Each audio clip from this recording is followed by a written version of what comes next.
IMP Finance is the first kind of accounting system developed for maths specifically. Often you find in the market that finance systems were adapted from other mid-market products, whereas IMP Finance was the first solution really built for maths from the ground up. Like any finance system, you'll be doing your bank recs, your payment runs, your VAT returns, and kind of those standard functions you'd expect really. And we put the budget at the heart of everything that happens in finance. So whether that's driving postings or forecasting, reporting, the budget is so tightly tied into that it really offers a lot of benefits that you wouldn't have had without that integration being there.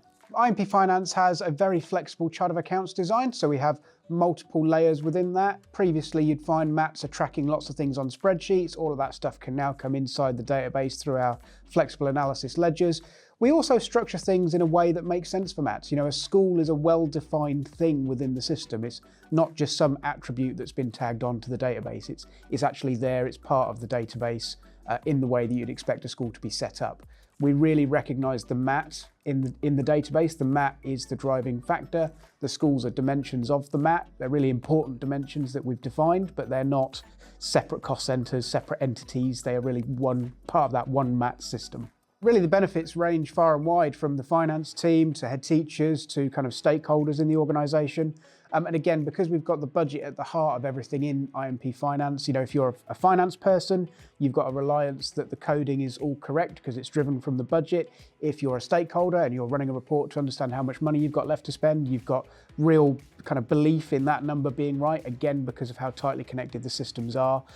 That's not something traditionally you'd be too confident with because you've got disparate systems, disconnected, there's a lag in the data transferring between them, and all of that just disappears because it's all in the same database. There'll be lots of different types of users. So you might be a person in a school raising a purchase order, monitoring your spend, kind of tracking your expenditure through the purchasing side there. You might be kind of a stakeholder that's running more of a dashboard to get an idea of what your figures looks like. You might be a person in the finance team getting down to the nitty-gritty, analysing transactions across the MAT in a consolidated way or a hub-based way, or based on the different types of schools that you have. And of course, we've got some of those statutory functions around VAT return, around bank rec, some of the things you need to get done every month in the finance function. The fact that it was developed from the ground up with maths in mind and not adapted from a product that wasn't originally designed for maths, that's unlocked a whole lot of features, a whole lot of functionality, a whole lot of structure, which just makes sense for multi-academy trusts, where previously you were kind of adapting a structure that wasn't really built for maths. The reporting therefore wasn't ideal. The processes often resulted in nasty workarounds, whereas IMP Finance just works in the way that schools want it to work based on the configuration.